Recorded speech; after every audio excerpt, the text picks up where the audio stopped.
साथियों नमस्कार, मैं हरिश्चंद्र बर्णवाल इस वीडियो में आप सभी का स्वागत करता हूं। दोस्तों, आज की कहानी संविधान से जुड़ी हुई है। सुप्रीम कोर्ट के chief justice of India B R. Gavai के एक बयान से जुड़ी हुई है। आज की कहानी बड़ी विशेष है दोस्तों। आप जानते हैं ना कि संविधान में जब भी कुछ होता है, कोई भी बात होती है, संविधान संशोधन की बात आती है या किसी भी प्रकार की चर्चा होती है, तो सुप्रीम कोर्ट में अक्सर बेसिक स्ट्रक्चर की बात होती है, आधारभूत संरचना की बात होती है। अब ये बात आई कहां से? ये तक कहा जाता है, सुप्रीम कोर्ट ने ये कहा है कि संसद चाहे तो कुछ भी कर ले, लेकिन आधारभूत ढांचे को छेड़ नहीं सकता, बेसिक स्ट्रक्चर को। अब ये बेसिक स्ट्रक्चर है क्या? इस पर लगातार विवाद होता है और यह भी कहा जाता है कि क्या सुप्रीम कोर्ट एक सुपर पावर बन गया है? क्या सुप्रीम कोर्ट संसद से भी ऊपर हो गया है? तो बेसिक स्ट्रक्चर को लेकर जो बात होती है ना दोस्तों, सुप्रीम कोर्ट के chief justice of India B R. Gavai साहब ने इस पर एक महत्वपूर्ण बयान दिया था कुछ दिन पहले। वो बात मैं रखना चाहता था, रख नहीं पाया, लेकिन आज आपके सामने रखना चाहता हूं और ये सुनिएगा जरूर, क्योंकि इस बयान से आपको एक बहुत बड़ी जानकारी मिलेगी कि जिस बेसिक स्ट्रक्चर के बारे में हम जानते हैं कि सुप्रीम कोर्ट ने इसके बारे में कहा है, आखिर सुप्रीम कोर्ट में किन लोगों ने कहा, कितने जजों की बेंच थी, क्या यह सर्वसम्मति से लिया गया फैसला था जो आज एक सबसे मजबूत कड़ी बनकर भारत के संसद के ऊपर एक पहरेदारी के रूप में समा गया है। इस पर लगातार विवाद होता है। बड़े गौर से सुनिएगा दोस्तों, क्योंकि मैं आपके सामने चीफ जस्टिस ऑफ इंडिया के कुछ बयान सुनाना चाहूंगा। इसी मुद्दे पर उपराष्ट्रपति धनखड़ साहब ने जुडिशरी पर कई बार हमला बोला है। और यही नहीं, सुप्रीम कोर्ट के एक पूर्व chief justice of India Ranjan Gogoi, उन्होंने भी जब राज्यसभा में पहली बार भाषण दिया तो इसी बेसिक स्ट्रक्चर पर सवाल उठाया और कहा कि भैया इस पर तो डिबेट होनी चाहिए, ये डिबेटेबल है। तो आज एक बहुत ही विशेष कहानी आपके सामने रखने जा रहा हूं। आपसे निवेदन करता हूं दोस्तों कि ज़रूर कमेंट के साथ जुड़िएगा और बताइएगा कि ये जो बेसिक स्ट्रक्चर की अवधारणा सुप्रीम कोर्ट ने रखी है, आखिर वो कितना जायज़ है। मैं निवेदन करता हूं कि आप कमेंट ज़रूर कीजिएगा दोस्तों और लोगों तक पहुंचाइएगा। और साथ ही आपसे निवेदन है कि HB मेलोडी, जहां लगातार नए गीत अपलोड हो रहे हैं दोस्तों, नए गीतों की तैयारी भी चल रही है, तो उससे भी जुड़िएगा, अपना प्रेम दीजिएगा दोस्तों। ये जो मैं सुप्रीम कोर्ट के CJI की बात कह रहा हूं ना, ये कुछ दिन पुरानी है। 31 मई 2025 को chief justice of India B R. Gavai Allahabad high court में पहुंचे थे। वहां वो एक बहुउद्देशीय भवन का उद्घाटन कर रहे थे, एक बहुत बड़ा 14 मंजिला भवन। उसमें बहुत सारी नई चीजें, उस पर तो एक अलग कहानी बना चुका हूं।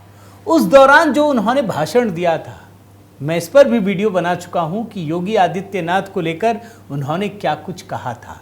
लेकिन आज एक पुरानी चीज आपके सामने ला रहा हूं। जिस बेसिक स्ट्रक्चर की बात होती है ना, वो दरअसल 1973 में केशवानंद भारती केस है दोस्तों। उसमें सुप्रीम कोर्ट ने फैसला दिया था कि बेसिक स्ट्रक्चर ये सबसे ऊपर है, आप संविधान के बेसिक स्ट्रक्चर से छेड़छाड़ नहीं कर सकते। अभी तक तो हम जानते हैं कि सुप्रीम कोर्ट का फैसला है भी, लेकिन इन्होंने उस समय कुछ बड़ी बड़ी बातें कही थी। पहले मैं उनका आपको बयान सुनाता हूं, बड़े गौर से सुनिएगा। बहुत ही सहज भाषा में उन्होंने कहा था कि ये 13 जजों का फैसला नहीं था सर्वसम्मति से, बल्कि एक तरफ 6 जज थे, दूसरी तरफ 6 जज थे, और चीफ जस्टिस ऑफ इंडिया ने जो कहा वही फिर फैसला बन गया। यानी ये सर्वसम्मति से लिया गया फैसला भी नहीं था और आज भी वो सबसे बड़ा गाइडिंग फोर्स बना हुआ है। इसमें वो फंडामेंटल राइट्स की बात करते हैं, इसमें नीति निदेशक तत्व की बात करते हैं।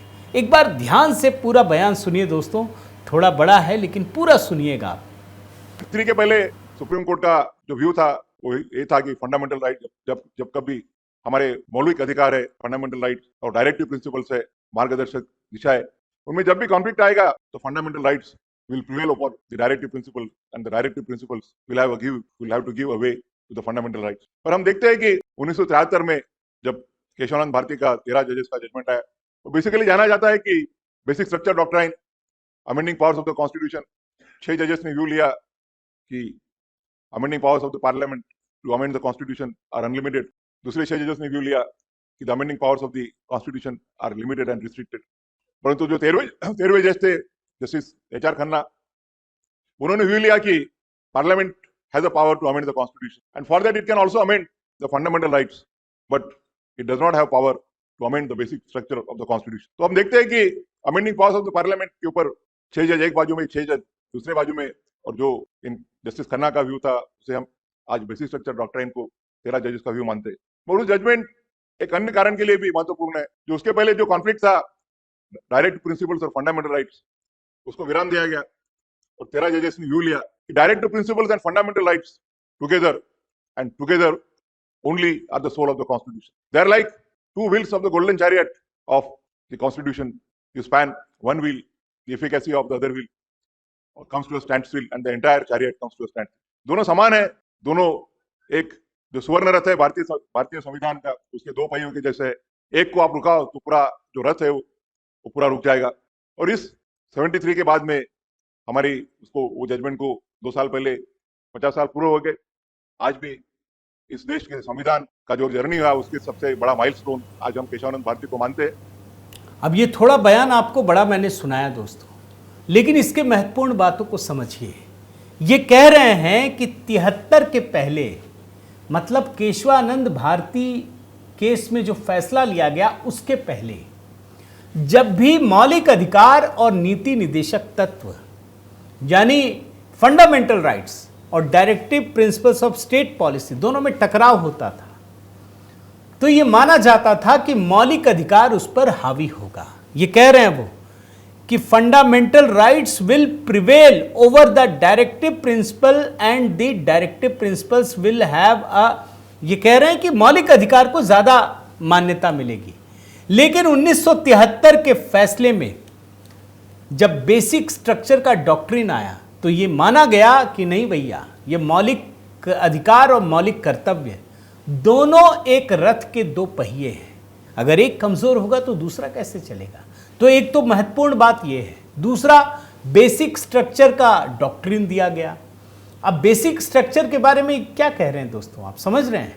ये कह रहे हैं कि 13 जजों की बेंच थी, 6 जज ने कहा कि संविधान में संशोधन का अनलिमिटेड अधिकार है संसद के पास। 6 जजों ने कहा कि नहीं, उसमें भी कुछ प्रतिबंध है, अनलिमिटेड नहीं है, लिमिटेड है। अब उस समय चीफ जस्टिस ऑफ इंडिया थे खन्ना साहब, HR खन्ना। उन्होंने व्यू लिया कि parliament has a power to amend the constitution, लेकिन अनलिमिटेड पावर नहीं है। और उन्होंने जो व्यू लिया, फिर वही जाकर के बेसिक स्ट्रक्चर का एक तरीके से पैमाना बन गया। एक बार फिर से मैं सुनाता हूं, आप बड़े ध्यान से समझिए दोस्तों, ये देश का सबसे बड़ा विमर्श है, क्योंकि इसी पर लगातार उपराष्ट्रपति भी बोलते हैं। अभी मैं वो आपको हिस्सा सुनाऊंगा, पहले एक छोटा हिस्सा फिर से सुनिए जिसमें 13 जजों की बात कह रहे हैं कि एक बाजू में 6 जज, एक बाजू में 6 जज, और फिर chief justice of India HR Khanna ने व्यू लिया। वो हिस्सा एक बार और सुनाता हूं, सुनिए। 73 में जब केशवानंद भारती का 13 जजेस का जजमेंट आया, तो बेसिकली जाना जाता है कि basic structure doctrine, amending powers of the constitution, 6 जजेस ने व्यू लिया कि amending powers of the parliament to amend the constitution are unlimited. दूसरे 6 जजेस ने व्यू लिया कि the amending powers of the constitution are limited and restricted. परंतु जो 13वें जज थे, जस्टिस HR खन्ना, उन्होंने व्यू लिया कि parliament has a power to amend the constitution, and for that it can also amend the fundamental rights, but it does not have power to amend the basic structure of the constitution।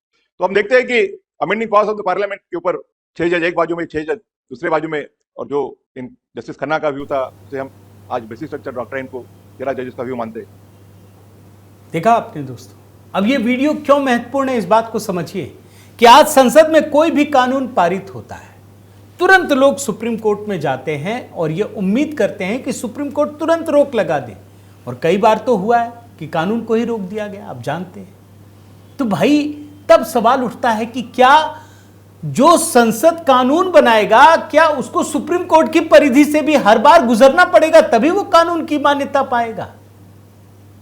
वक्फ में भी यही हुआ दोस्तों, हर जगह यही हो रहा। आप तो देख ही रहे हैं सारी चीजों को कि यहां अगर संसद में बना भी दे तो सुप्रीम कोर्ट में रोक लग जाती है। तो ये वहीं से आता है, मैं आपको बता रहा हूं कि बेसिक स्ट्रक्चर के नाम पर क्या कुछ भी हो सकता है। और इसीलिए आप ध्यान रखिए, इससे पहले चीफ जस्टिस ऑफ इंडिया थे रंजन गोगोई साहब, वो राज्यसभा में आप जानते हैं, उन्होंने जब पहली बार अपनी स्पीच दी तब उन्होंने इस मुद्दे को उठाया कि बेसिक स्ट्रक्चर जो है वो एक डिबेटेबल मुद्दा है, संविधान में कहीं एग्जिस्ट नहीं करता, ये सुप्रीम कोर्ट द्वारा दिया गया है। और ये विषय इसलिए भी महत्वपूर्ण है दोस्तों क्योंकि कानून के बहुत बड़े जानकार हमारे देश के उपराष्ट्रपति धनखड़ साहब हैं और वो लगातार इस मुद्दे को उठाते हैं। मैं आपको 2-3 संदर्भ दिखाता हूं, फिर आपको समझ में आएगा। देखिए, ये 7 दिसंबर 2022 का है। उपराष्ट्रपति धनखड़ ने फिर साधा सुप्रीम कोर्ट पर निशाना, राज्यसभा के पहले ही संबोधन में किया एनजेएसी का जिक्र। NJAC national judicial appointment commission दोस्तों, जिसमें जजेस की नियुक्ति कैसे होगी, सुप्रीम कोर्ट ने खारिज कर दिया। फिर बेसिक स्ट्रक्चर की बात हुई, तब उन्होंने कहा था, आप सुनिए क्या कहा, हमें इस बात को ध्यान में रखने की आवश्यकता है कि लोकतांत्रिक शासन में किसी भी बुनियादी ढांचे की बुनियाद संसद में परिलक्षित होने वाले जनादेश की प्रमुखता को कायम रखना है।